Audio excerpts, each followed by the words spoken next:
Saudara yang dimuliakan Allah Subhanahu wa taala, apa keutamaan orang yang bersedekah? Pertama, dia didoakan malaikat. Ini Pak Haji, Bu Haji baru pulang ini dari Makkah. Pak Haji doakan kami, Pak Haji doakan kami. Tapi kau lupa ada doa dari malaikat. Bukan dari Pak Haji, bukan dari Ustadz, bukan dari Kiai, tapi doanya dari malaikat. Untuk siapa? Untuk orang yang bersedekah.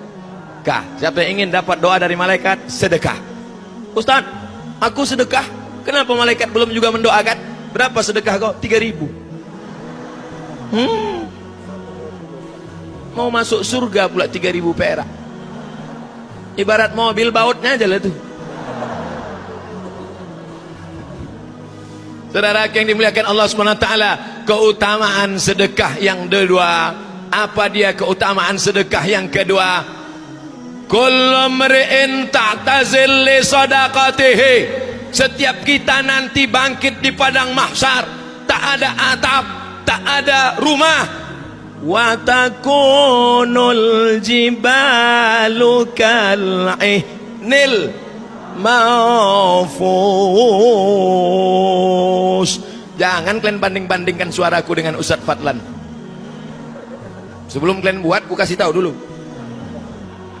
Wa takunul jibal, ketika gunung-gunung, gunung Sibaya, gunung Merapi, gunung Kelut, gunung Bromo, kal jibal, wa takunul jibal kal ihnil manfus. Gunung seperti bulu kambing yang dihembus angin. Balik dari sini, cari kulit kambing yang kemarin kurban, kalian cukur, jangan bulu kaki, jangan bulu ketiak. Ambil bulu kambing, letakkan tapak tangan, kalian hembus kuat. Begitulah tak bermaknanya dunia ini. Tapi ada orang yang dapat naungan di akhirat, dapat naungan sehingga tak panas di akhirat. Siapa itu? Kullu mri'in tahta zilli shadaqatihi. Orang akan bernaung di bawah sodakohnya. Sultan Melayu Delhi yang mendirikan Masjid Al-Masun nanti di akhirat tenang dia. Kenapa? Membangun masjid maka naungannya tebal. Kita, kau sedekah berapa? 5.000. Hah? Bernaung di bawah koran waspada lah.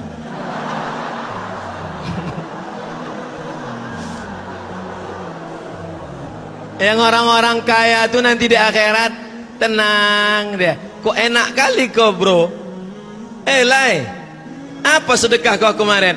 Aku sedekah 100 sak semen. Makanya aku santai aja. 100 sak semen di atas, macam flyover. Santai. Masuk 5.000 perak. Koran berembus-embus.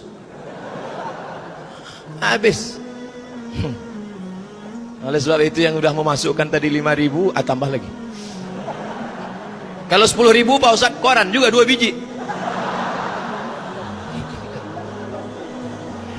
Saudara yang dimuliakan Allah Subhanahu wa taala, katanya di akhirat itu panas Pak Ustadz, sejengkal matahari. Panas Pak Ustadz, panas. Ada lagunya itu, panas, panas, panas. Gusi apa penyiratan? Panas. Tapi ada orang yang tenang. Siapa dia? Orang-orang yang berada di bawah naungan sodakoh, bukan somat. Sodakoh. Aku mana bisa menaungi? Kurus macam ini apa yang mau ku naungi? Aku aja pun perlu naungan sekarang nih.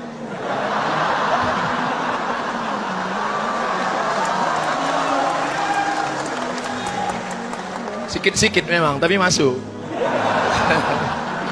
Saudara yang dimuliakan Allah Subhanahu wa taala, begitulah di akhirat nanti kita dapat naungan. Di dunia ini enak aja kita dapat naungan. Begitu ada razia, prit, telepon, Pak tolong, selesai.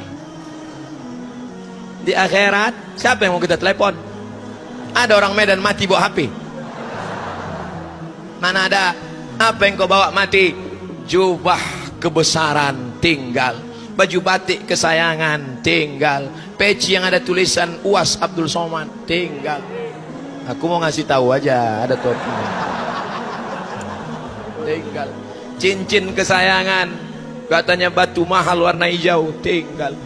Apa yang dibawa mati menghadap Allah? Sedekah.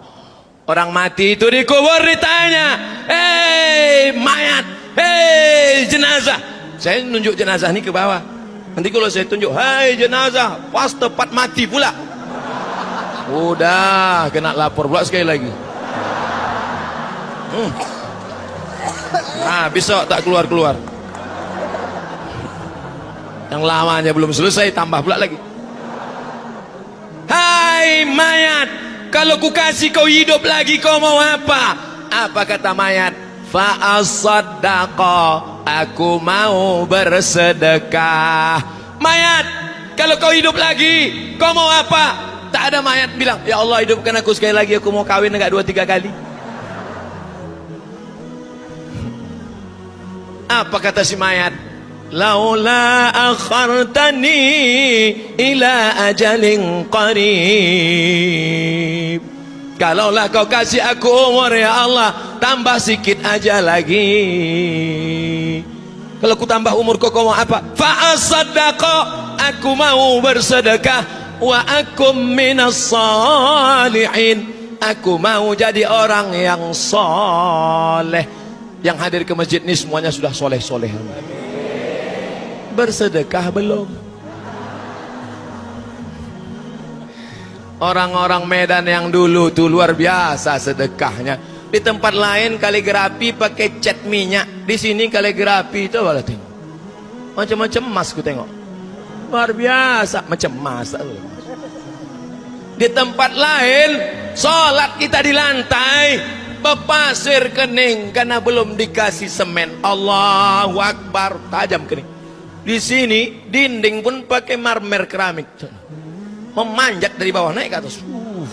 Andai ada yang pandai memasang di atap pun dipasang orang Medannya juga. Kubahnya pula kuning, entah kuningan entah emas, pokoknya kuning lah.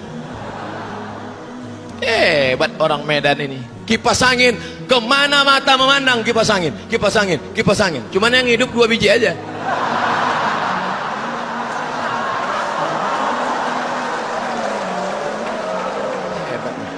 Ustadz janganlah memprovokasi. Ustadz bilang 2 biji hidup, itu kan hidup juga, itu hidup juga. Oh iya, mohon maaf. Asi, di mana-mana asi itu, asi.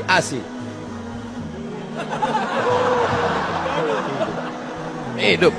AC ini dari Korea ini. Ini AC ini dari Korea, tengok mereknya Samsung. Kalau dari Makkah Samsudin.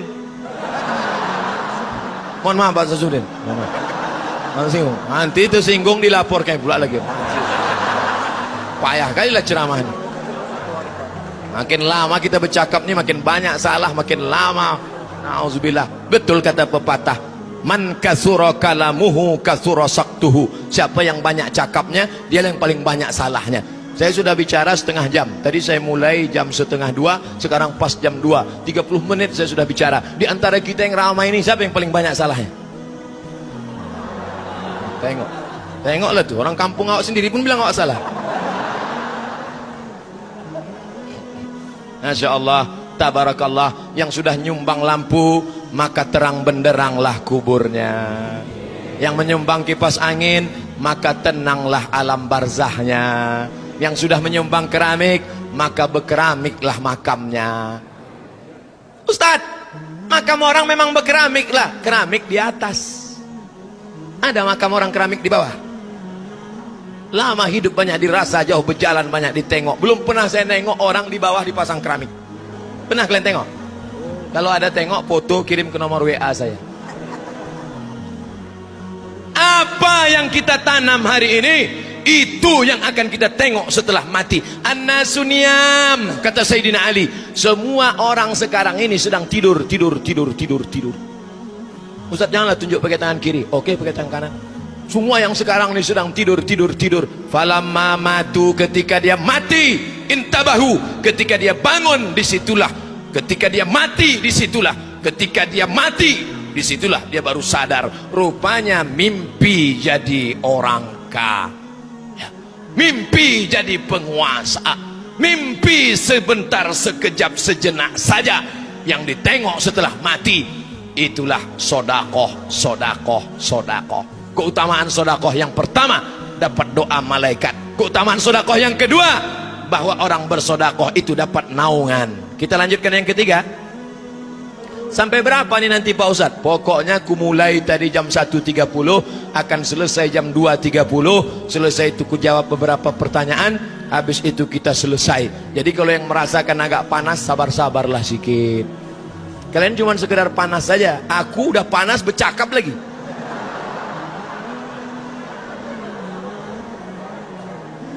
Tiga, da'u mardhakum bis sadaqah. Kalau ada di antara kalian yang sakit,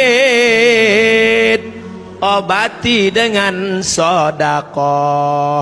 Ke rumah sakit sudah, pergi ke dokter sudah, pergi akupunktur yang dicucuk jarum-jarum itu. Ceramahlah saya ke Bengkulu, datang dokter, Ustadz Somad, saya ini dokter, mau memberikan sesuatu untuk Ustadz. Boleh? Boleh Pak dokter. Orang buat baik tak boleh kita larang. Ustadz boleh buka baju? Boleh. Saya buka baju, dikeluarkannya lah jarum jahit, jarum apa, dicucuknya dari mata ini sampai ke kaki. Setelah itu nanti Ustadz kalau datang lagi kasih tahu ya, biar saya pakai cucuk jarum lagi. Iya Pak dokter. Setelah itu tak ada saya kontak dia. Takut saya dicucuk-cucuknya semua. Simpul-simpul urat itu. Begitulah niat baik. Berobat dengan akupunktur, berobat dengan dokter spesialis, tak juga sembuh. Akhirnya apa obat yang paling manjur adalah soda. Baca bukunya, semua ada saatnya. Cerita orang Saudi Arabia sakit keras, dibawa ke Amerika, medical check up, cek dari ujung rambut sampai ke ujung kaki, sakit. Begitu dia tahu sakit tak ada obatnya, silakan pulang, makan enak, tidur enak, kumpul sama keluarga. Bapak Ibu nanti kalau pergi ke rumah sakit, lalu dokter mengatakan pulang aja, makan enak, tidur enak, kumpul keluarga, itu artinya obat tak ada, sudah diintai-intai malaikat mah.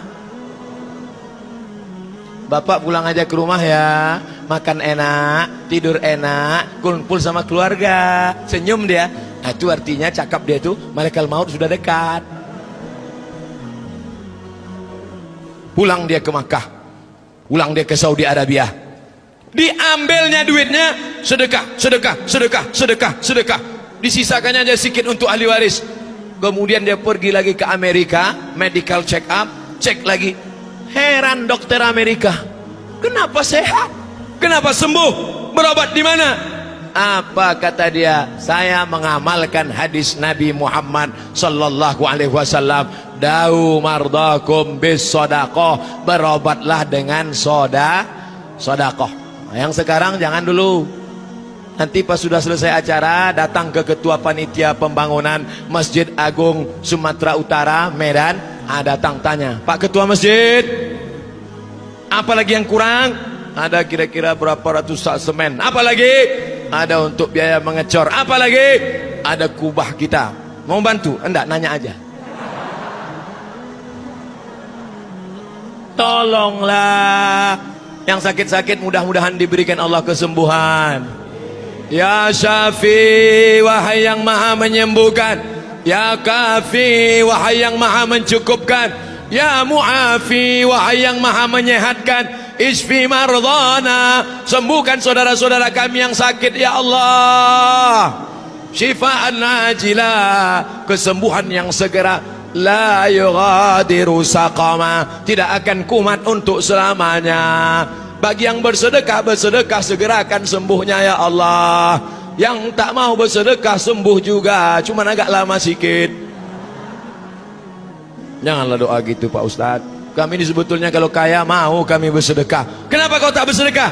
Maklumlah Pak Ustadz, utang masih banyak. Itu rumah 5 miliar belum lunas, mobil Ferrari berapa miliar itu belum selesai. Saya ini susah Pak Ustadz. Inilah orang kaya mental susah.